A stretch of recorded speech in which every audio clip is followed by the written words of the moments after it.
Hi friends, welcome to Saran Mega's Kitchen. வீடியோக்குள்ள போறதுக்கு முன்னாடி Saran Mega's channel subscribe பண்ணாதவங்க subscribe பண்ணிக்கோங்க. மறக்காம அந்த bell பட்டனை press பண்ணிக்கோங்க. Hi viewers, இன்னைக்கு நம்ம சப்பாத்தில நூடுல்ஸ் எப்படி பண்ணலாம்னு பார்க்கலாங்க. இது குழந்தைகளுக்கு ரொம்ப பிடித்தமான டிஷ்ஷா இருக்கும். ஈவினிங் ஸ்நாக்ஸ் டைம்ல நம்ம கொடுத்தோம் அப்படினா நல்லா சாப்பிடுவாங்க, விரும்பி சாப்பிடுவாங்க. வாங்க எப்படி செய்யலாம்னு பார்க்கலாம். ஃபர்ஸ்ட் நம்ம இதுக்கு சப்பாத்தி 3 சப்பாத்தி நான் எடுத்துக்கிறேன். சப்பாத்தி பார்த்திங்க அப்படின்னா ஃப்ரெஷ்ஷாக செஞ்சும் எடுத்துக்கோங்க. ஃப்ரெஷ்ஷாக செஞ்சு எடுக்கும்போது ஆற வச்சு யூஸ் பண்ணுங்கள். இல்லை லெஃப்ட் ஓவர், அதாவது மீதம் இருக்க சப்பாத்தியும் கூட நீங்கள் எடுத்துக்கலாம். எடுத்துகிட்டு இந்த மாதிரி ரோல் பண்ணிக்கோங்க.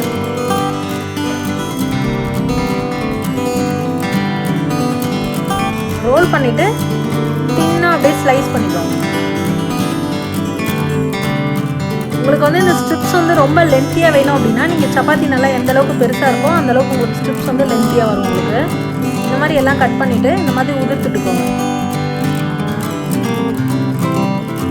பொதுவாக நூடுல்ஸ் அப்படின்னா நம்ம சாஸ் எல்லாம் போட்டு தான் செய்வோம். ஆனால் இந்த நான் இப்போ காமிச்சிருக்க வீடியோவில் வந்து சாஸ் எதுவும் யூஸ் பண்ணலைங்க. ஹெல்தி வேலை தான் நான் பண்ணியிருக்கேன். இந்த மாதிரி எல்லா சப்பாத்தியும் கட் பண்ணிவிட்டு உதிர்த்துட்டு எடுத்து வச்சுக்கலாம். அடுத்து எப்படி தாளிக்கிறதுன்னு பார்க்கலாம். கடாயில் தேவையான அளவு எண்ணெய் விட்டுக்கோங்க. எண்ணெய் கொஞ்சம் ஜாஸ்தி விடுங்க. நம்ம எல்லாமே எண்ணெயில் தான் ஃப்ரை பண்ண போகிறோம். பட்டை, சோம்பு, ஏலக்காய், கிராம்பு போட்டிருக்கேங்க. அடுத்து பச்சை மிளகாய் 4 மிளகாய் போட்டிருக்கேன். நான் இப்போ சொல்கிற அளவு வந்து பார்த்திங்கன்னா 3 சப்பாத்திக்கு. கருவேப்பிலை, பச்சை மிளகாய் கொஞ்சம் வதக்கிக்கோங்க.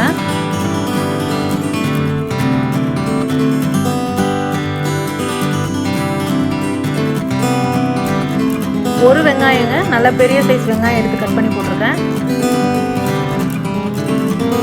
வெங்காயம் ஒரு ஹாஃப் குக் ஆனதுக்கப்புறமா நம்ம இஞ்சி பூண்டு விழுது.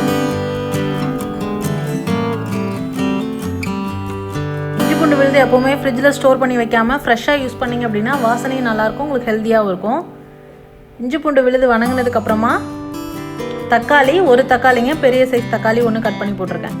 தக்காளி நல்லா ஜூஸியாக வதக்கிக்கோங்க.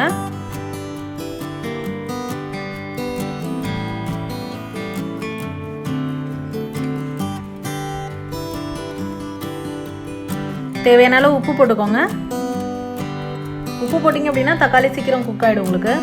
அடுத்து மஞ்சள் தூள், கரம் மசாலா பொடி 1/4 டீஸ்பூன். அவ்வளோதாங்க. போட்டு எல்லாத்தையும் நல்லா வதக்கிக்கோங்க. பாருங்கள், தக்காளி நல்லா இப்படி குக்காகி வரணுங்க.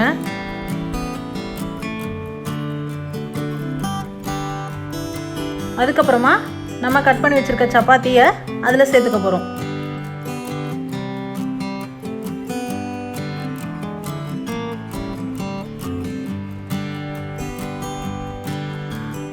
இப்போ நம்ம ரெடி பண்ணி வச்சிருக்க மசாலா கூட அந்த சப்பாத்தியை நல்லா மிக்ஸ் பண்ணி விடுங்க. ஸ்டவ்வை சிம்மில் வச்சுட்டு நல்லா மிக்ஸ் பண்ணி விடுங்க.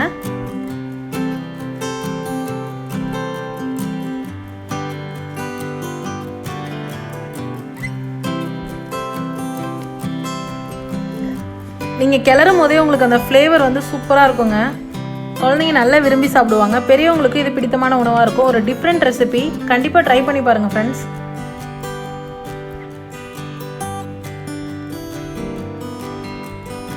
நல்லா உங்களுக்கு அந்த சப்பாத்தி சூடேற வரைக்கும் கிளறி விட்டிங்கன்னா போதும். நம்ம ஏற்கனவே எல்லாமே நல்லா எண்ணெயில் வதக்கி தான் வச்சுருக்கோம். அதனால் அந்த சப்பாத்தி மட்டும் நல்லா ஹீட் ஆச்சு அப்படின்னா நீங்கள் ஸ்டவ் ஆஃப் பண்ணிடலாம். பாருங்கள், அவ்வளோதாங்க. சப்பாத்தி நூடுல்ஸ் ரொம்ப ஹெல்தி வேலை தயாராகிடுச்சு. சப்பாத்தி நூடுல்ஸ்க்கு பெஸ்ட் சைட் டிஷ் அப்படின்னு பார்த்தீங்க அப்படின்னா டொமேட்டோ சாஸ் யூஸ் பண்ணலாம், இல்லாட்டி ரைத்தா யூஸ் பண்ணலாம். டொமேட்டோ சாஸ் வந்து எப்படி ஹெல்தி வேலை ப்ரிப்பேர் பண்ணுவோம், வீட்டிலே செய்யலாம் அப்படின்றத நான் என்னோடய வீடியோவில் போட்டிருக்கேன். கீழே டிஸ்கிரிப்ஷனில் லிங்க் கொடுக்குறேன், யூஸ் பண்ணிக்கோங்க. இது போன்ற ஹெல்தி ரெசிபிஸ் வீடியோஸ்க்கு எங்களோட சரண் மேகாஸ் சேனலை சப்ஸ்கிரைப் பண்ணுங்கள். இந்த வீடியோ உங்களுக்கு பிடிச்சிருந்தா லைக் பண்ணுங்கள், ஷேர் பண்ணுங்கள், மறக்காமல் சப்ஸ்கிரைப் பண்ணுங்கள். தேங்க்ஸ் ஃபார் வாட்சிங் ஃப்ரெண்ட்ஸ்.